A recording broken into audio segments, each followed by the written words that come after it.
So I love games. I think games are a fascinating new medium, and I'm watching this happen. And here's some of the lessons from the gaming industry that I think apply to all of us.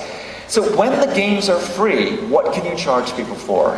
I'm using an example from a game called Maple Story, which is a Korean game. Korea and China are sort of the future of free in some ways. Their gaming industry has largely moved online. And these are the things that people will pay for. They'll pay to save time.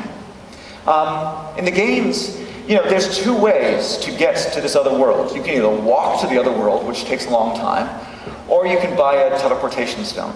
And the teleportation stone will allow you to teleport over there very quickly. Now, typically what happens is that young people have lots of time and very little money, so they'll walk. Whereas older people have more time than money, and so they'll buy a teleportation stone and get over there. So people, time is money, and people will pay to save time. People will pay to lower the risk. Right now, let's say you can build something in Second Life, but if you really want to make sure it stays there, you probably want to buy some land. So that's what Second Life sells. The game is free. What they sell is the land, the virtual land on which you build stuff. You pay to ensure that your character is retained over time. People will pay for things they love. The gamers who are really, really into these games are the ones who understand the value of a subscription, who understand the value of these special assets, and they are happy to pay. People will pay for status.